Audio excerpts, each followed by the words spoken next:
What are fistulas and its types? Fistula is primarily it's a tract which forms by a leakage from the inside the anal canal, and it is like a tunnel from which the fluid or gas is coming out, and it is opening outside the anal canal through the skin. Sometimes it is pus discharge, sometimes it is blood discharge, sometimes it can be gas discharge, or very rarely it can be stool discharge also around the anal canal, which is known as fistula. What are types of fistulas? There are different type of fistulas. Primarily, right now I'm talking about fistula in ano, where the leakage is from the anal canal and it is coming out around the skin of the anus, and from where this fistula is pus and blood discharge is coming. This is the commonest. This type of fistulas then are further classified into different categories: high fistulas, low fistulas. Okay, then there are different isolated special classifications, special fistulas, which are like anoscrotal fistula, where the fistula is starting from the anus canal and going into the scrotum. Then there can be anoscrotopenile fistulas. Then the fistula has started from the anus, gone into the scrotum, as well as gone into the penis. So these are different type of fistulas. Then same thing can happen in females also, where we call them as anovaginal fistula. We have to understand anovaginal fistula and rectovaginal fistulas are two different things. When the fistula's tract is starting from the anal canal and going into the vagina, it is known as anovaginal fistulas. Okay. Then some fistulas like are horseshoe type of fistulas. This is another classification, where the fistulas are taking the long curved tracts, which is the shape of the horseshoe, like they are taking almost W pattern. This type of fistulas, the fistula is starting from the right hip and traveling towards the left hip and forming a W, this type of, or like a horseshoe pattern. This type of fistulas are known as horseshoe fistulas. Then again, according to the shape also, then we can label them as inverted Y fistulas, where there are two internal openings and one external opening. Sometimes there are Y-shaped fistulas, one internal opening and two external openings above. Then it can be M-shaped fistulas. It can be different shapes, but primarily if we go on the this type of fistulas, we classify them at high or low. High fistulas are difficult to treat. Low fistulas are also not easy fistulas, but they are relatively easy to treat in comparison to high fistulas. If you think that fistula is a easy disease, it is not that. If you are taken it lightly, it is going to recur 100%, because it starts with the injury. Injury is in the form of anal fissure.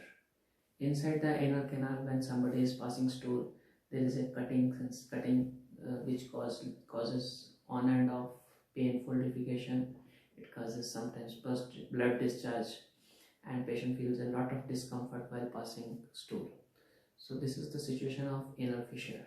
When this cut is keep on getting deep, and then there is a complete puncture. So puncture will mostly happen at one place. It will not be complete line which will be showing that fissure. It will not be along the complete line of the fissure. It will be at some point in between where the high pressure is there and that has given, or where the tear has deepened too much. So this type of fistulas are like even if it is a low fistula, it can recur from the side of the tear. It can happen at just next to where the initial tear had started. If you have repaired, it doesn't mean that it will be 100% cure. There are chances. So aim of treatment is always completely treat that fissure area and repair that internal puncture area. And we have to understand the mechanism.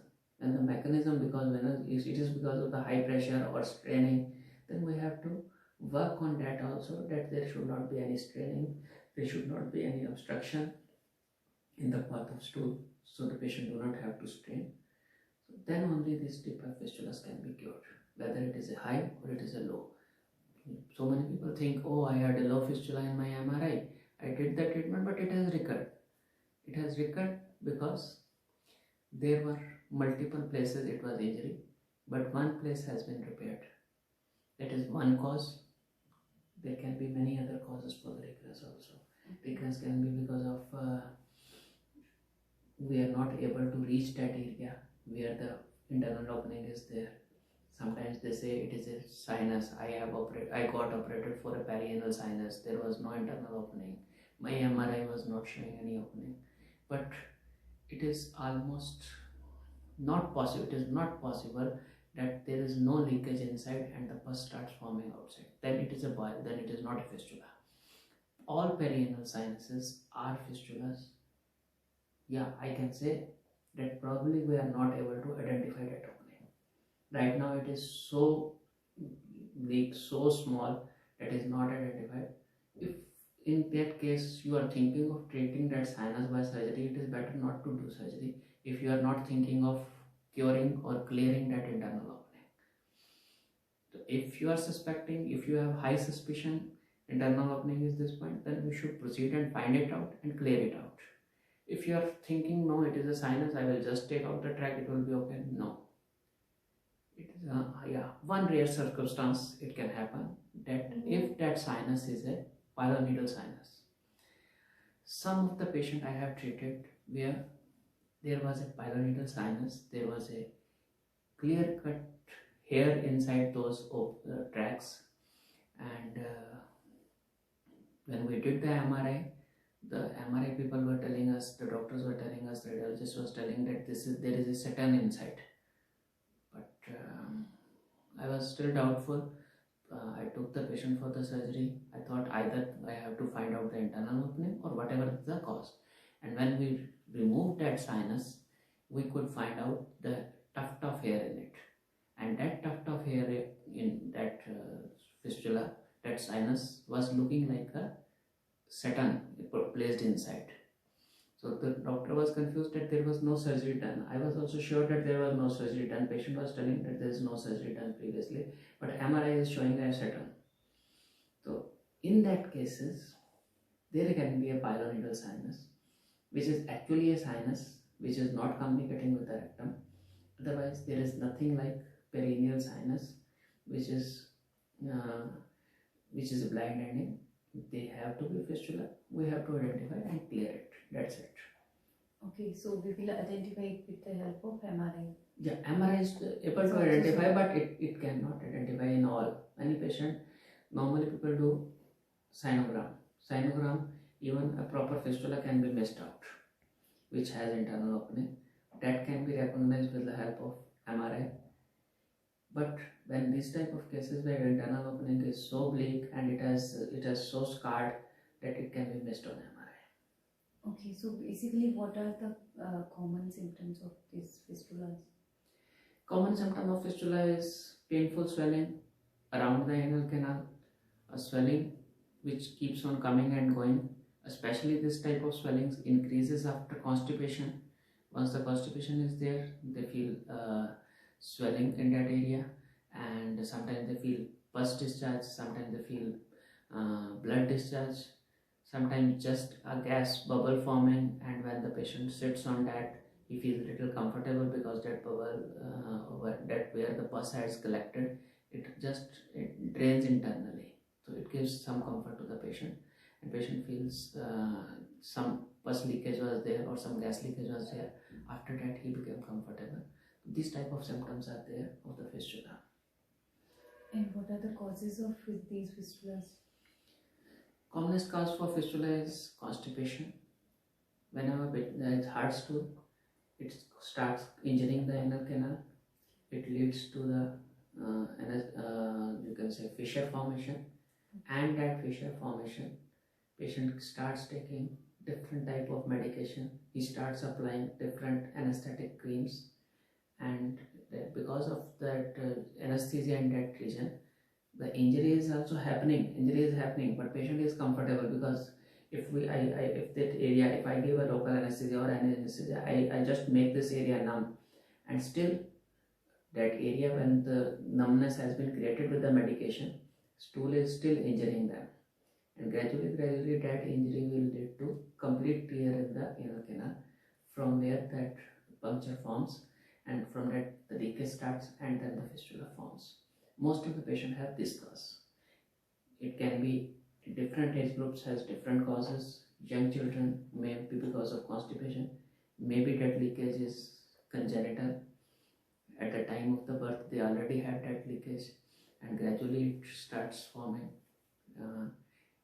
But in adults it is constipation, a fissure leading to that fistula.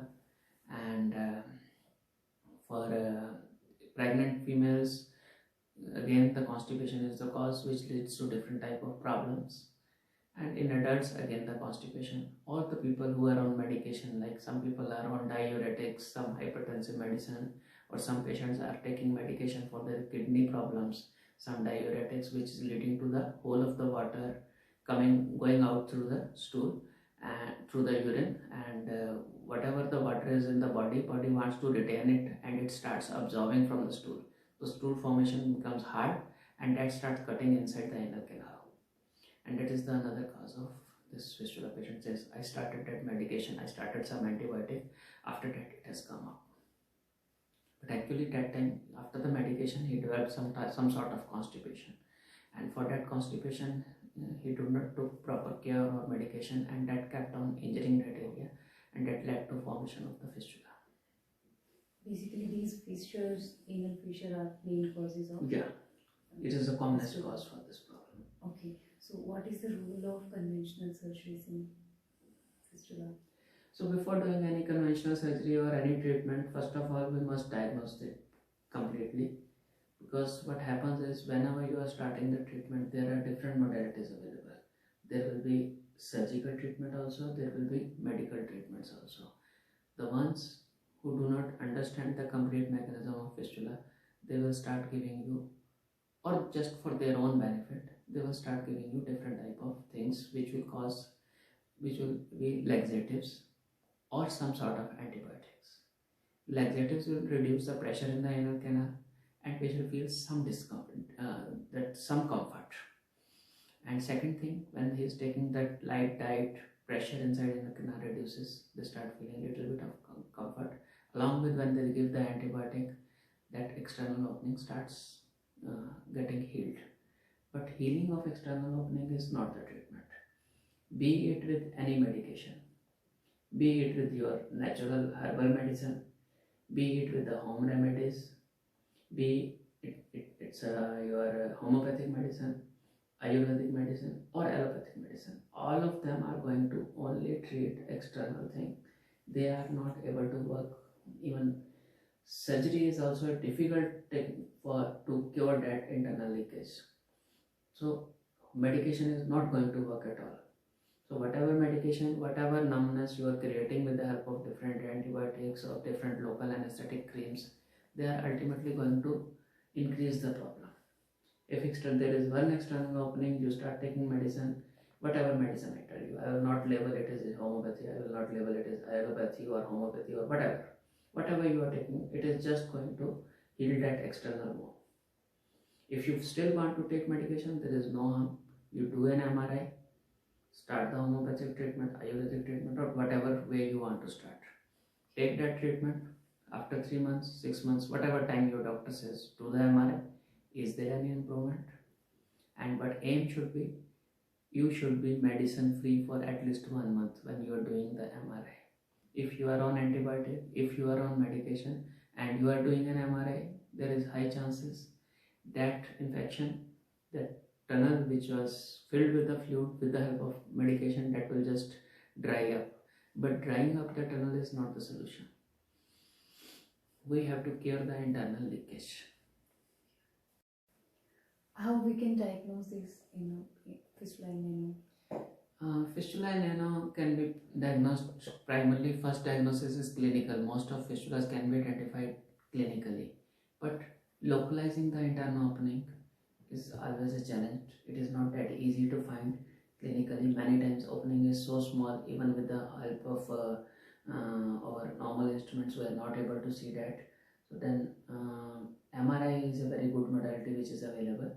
which can help us finding the fistula, identifying the fistula tracks, it's identifying its roots, and where exactly from where it is starting, the internal opening we can identify with the help of this.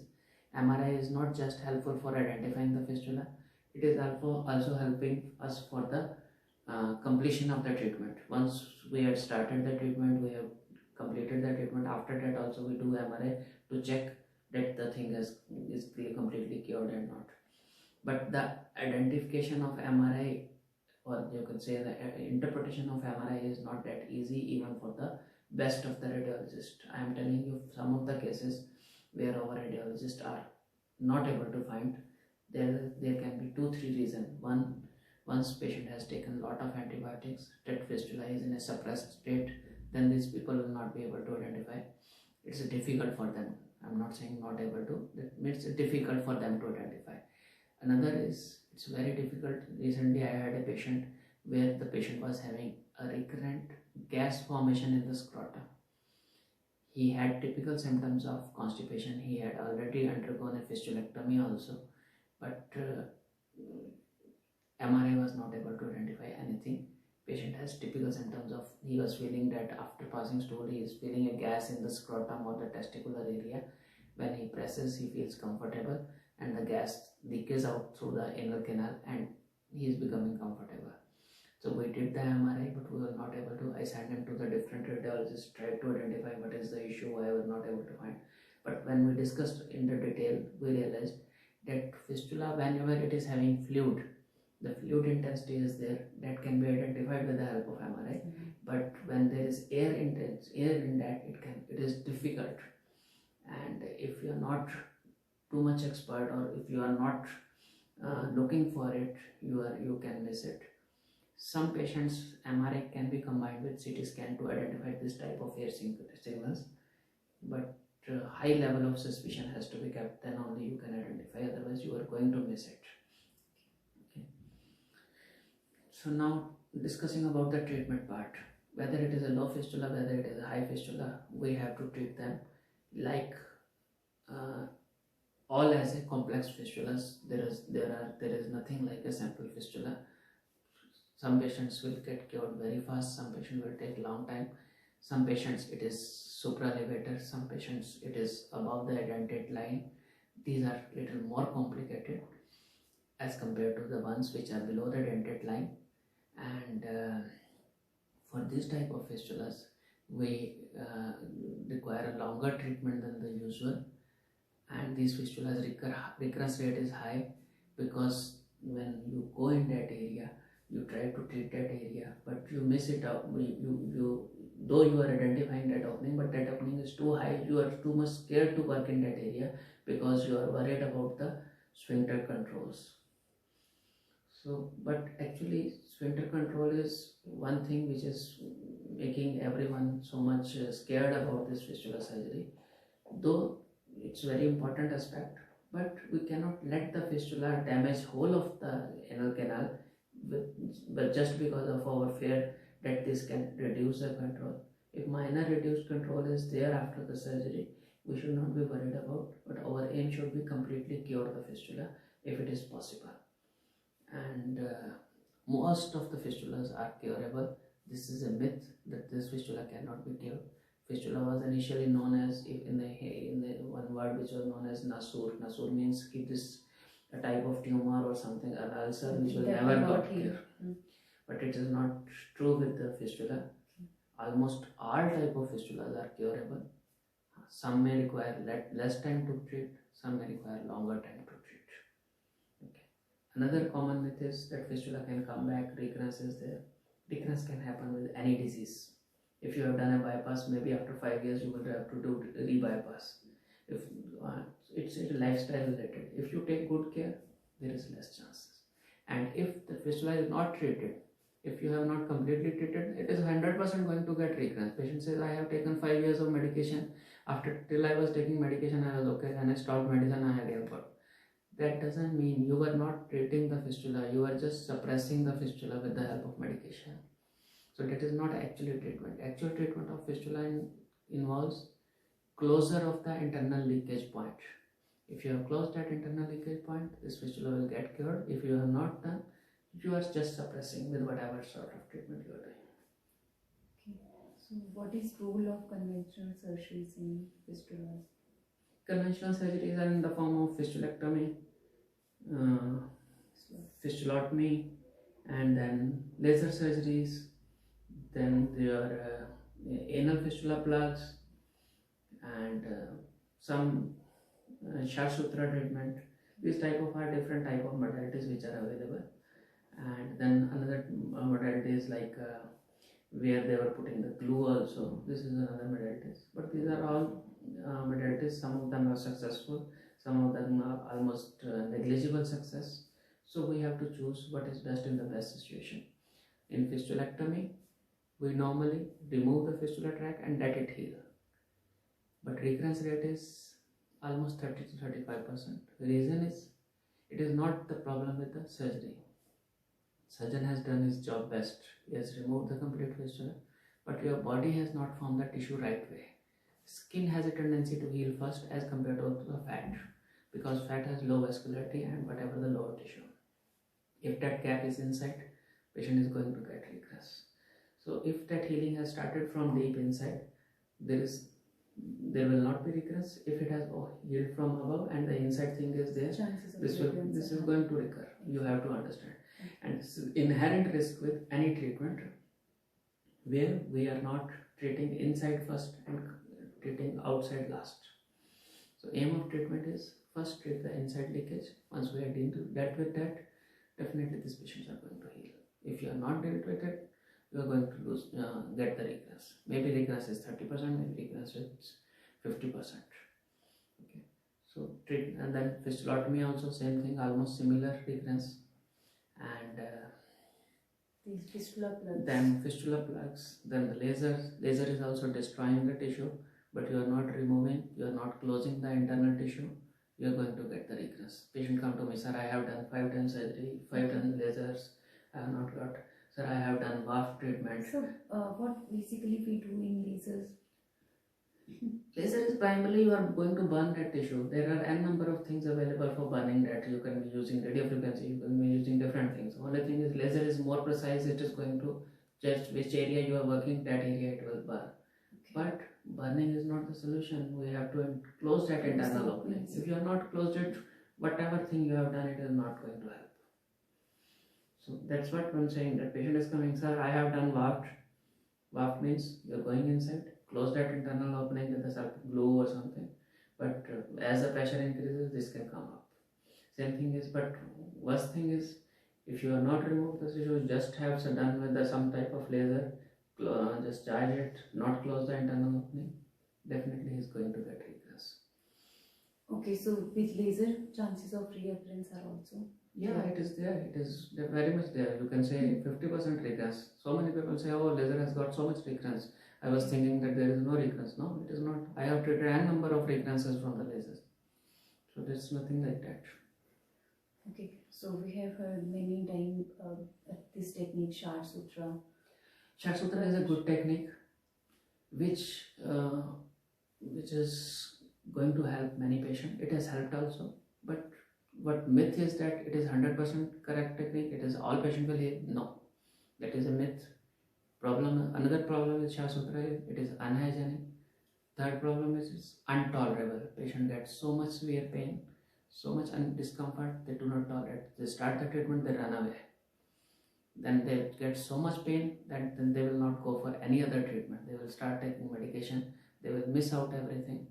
So there's no point taking such treatment which you cannot continue. And again, the regress is also there. It is not that you are not going to get regress. And same thing, just like lasers, n number of patients with the regress after Shasutra we have treated. So with my experience, I can say this: all the modalities have regress.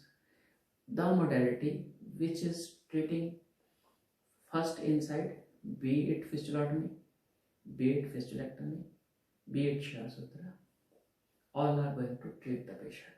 And be it overcutter technique, be it WAFT, all these techniques, whichever is aiming to first control the inside, cure the inside and come out, they will treat the fistula. Otherwise, if you just say, I did this modality and I got recurrence, yes, you are going to get the recurrence unless we have treated the inside thing. Be it you name any modality. You say, I use fistula plug. Fistula plug sometimes do more harm than the good, because fistula plug is a foreign body. Body has a tendency to evacuate that. You are putting something, already there was a small hole, you put such a big fistula plug in that the hole has not got just dilated. Your aim was to close that just like a puncture, but body, here it is a body, it is not a tire. Body will not let it be there. It will try to throw out the foreign body. And body is working against it. We cannot work on it. Body is gusting. The hole which was 4 mm now has become 1 centimeter. The symptoms have worsened. Okay. So whatever collagen you are using, it is a foreign collagen. It is, you are not making from the patient. If you are taking from the relative also, even then the body can reject it. Okay, so is colostomy technique helpful in anal fistulas?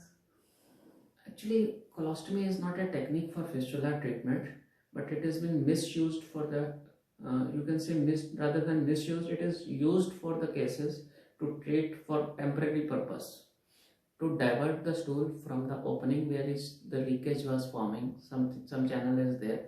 If the fluid is, a tunnel is there from where the things are coming and coming out here. And what we are doing is to cure this leakage. I have made another way here, a bypass. We have started this, from the anus that stool is coming. Now instead of stool coming from that, the stool start coming from here. If the stool start coming at here, you work in the lower area, maybe he will heal. But that healing is not important. As once you close that area, it will again open up. So the colostomy has no role, at least in the cure of the fistula. It can control the fistula. It can control the sepsis. If there is a tumor or cancer in the inner canal, it will help in the diversion and keep the things in control. We hear like many people are taking homeopathic Ayurvedic medicines for fistula. So what exactly these medicines are going to do? Be it allopathic medicine, I'm telling you, be it homeopathic or any XYZ medication, they will temporarily reduce the pressure inside the inner canal. So pressure once decreases, the leakage will start slowing down. Then they give antibiotics, one or the other forms, different medication. They just dry that external hole. The skin starts healing, patient starts feeling, oh, it has reduced, it has got control. But no, it is just the temporary control. As the pressure will increase, it will again open up. So all these medications are just suppressing the symptoms. And symptomatic treatment. Yeah, but the problem with this is, unless and until there is a leakage opening, leakage is there from this point, the leakage has started, another point it is coming out. Patient is okay, there is no problem, because there is only discharge. But if that external opening closes, now what will happen? The fluid is coming, it is causing dilatation, it is making it bigger, and now the pain and swelling increases, and it will not open through the same hole, it will form another hole. And then the patient forms 2 holes, 2, 3 holes, 10 holes. All type of patient come to us with after taking this type of medication. So I do not recommend suppressing the fistula unless patient is like that. We cannot take for surgery, we cannot do anything for that fistula, then only we should think of any medication. Otherwise, medication is primarily to suppress the symptoms. Okay, so what is the WAF technique? WAF technique is a very helpful technique for the identification of fistula. Okay, again I will say, WAF is not a complete cure for the fistula. WAF will help us video assisted fistula treatment, where we go with the help of a small endoscope, find out the internal opening. So many patients come, sir, I had no fistula, I had a sinus. They operated me. After that, pus never stopped. But actually what was happened, they were not able to identify the internal opening. These type of internal opening which are difficult to identify, maybe there are sometimes multiple openings. These openings can be identified with the help of WAF. Yeah, they will help us identify the internal opening. And now our aim is whatever. If you want to do fistulectomy, your choice. If you want to do whatever modality, because you are working in the right place now. Okay. So is there any chances of reoccurrence with the waft? Yes. If we do standalone waft, there is chances of recurrence. Or if you are not able to close that internal opening, there is chances of recurrence. Okay. So there is no complete modalities. Different modalities have different success rate. We have to work on that, and we have to identify what is going to be best for which patient. Complex fistulas, we have to use combination of techniques. Sometimes we combine waft with the sit-on, sometimes we combine waft with the lift. That all is your individual experience. This cannot be labeled that this patient will definitely go into this. I have done waft, I have regress, I have done Shasutra, I have regress, I have done this. This is not like nothing like that. Each patient, individual patient is different, and for that we have to do a tailor-made treatment exactly according to his fistula opening, his biomechanics, his internal pressures and everything, and what damage has happened. Some patients will heal in one day, one sitting. Some patient will heal in 6 months. Some patient will take 2 years. Different patient, different damage, different time. No two patients are safe. If you start comparing yourself with another patient, you are doing something wrong to yourself. Whatever the treatment has to be taken, it has to be taken in the right direction, and the right direction of treatment is dealing with the internal opening. If you are not done with the internal opening, whatever you do waft, dift, fistulotomy, whatever, you are going to get regress. And when you get a regress, then there are n number of people to trap you. They are ready. They are waiting now. Oh, I told you, don't do surgery, you will get regress.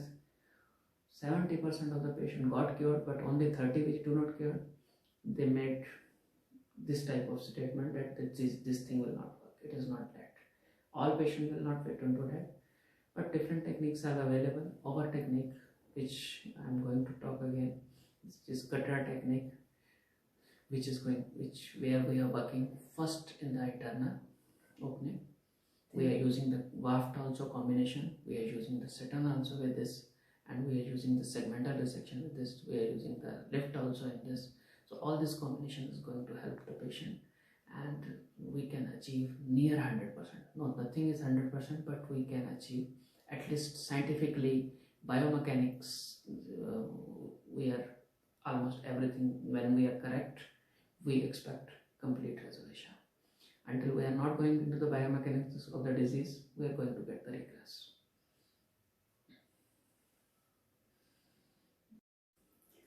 So what do you recommend for long fistulas or recurrent fistulas? Okay. For the long fistulas or the recurrent fistulas, where you have done so many surgeries, patient is depressed, he thinks treatment is not possible. I did the surgery, I took the medication, I did everything. Till I am taking medicine, I am comfortable. The first thing you have to forget, till you are taking medicine, you are just suppressing it. You have to understand, be it ginger, be it your XYZ and number of medicines, they are just suppressing it, or they are just decreasing your constipation. Okay. So definitely they are helpful. I am not saying they are not helpful, but you are taking time. You are decreasing the symptoms only. You are not curing it. But the problem with medication is you will close the external opening. If you close the external opening, it will form another opening. Initially you had one track, now you have 2 tracks to deal. Okay. So then it becomes little more difficult for us to treat. Sometimes you get complete, that anal canal gets damaged because of the chronic medication. You are anesthetizing that area with the help of medication. You are decreasing the pain, but that area is getting necrosed. This type of patient come to us. Sometimes they reach to the stage that this has gone and developed into the cancer also, and then they reach to us. Those situation treatment is absolutely difficult and almost impossible. Then we recommend them colostomy. Otherwise, all of them can, if they come in the right time, if they come at a stage where this tumor has not formed, they can be treated, or unless they have got the complete damage of the anal canal. There is a fear that when you do the treatment for this, you are going to lose your control on the sphincters. Patient has a common myth. Oh, if you do the surgery, you will lose the control. Because this is not actually a myth, this is a created thing to discourage you. Though it is possible, But you have to think, if you are losing sphincter controls or if you are losing whole of your anus, what you will choose? If you are going to get a cancer, or if you want to control the symptoms of infection, you are at least trying something to do it. Okay, I do understand surgery is painful, dressing is painful. For that we have devised different mechanism, we have different techniques which are going to help. So that is why whatever the deficiencies were different in the different patients, we found out a technique with the help of which pain is negligible, bed rest is negligible, you can start working from the day 2 only.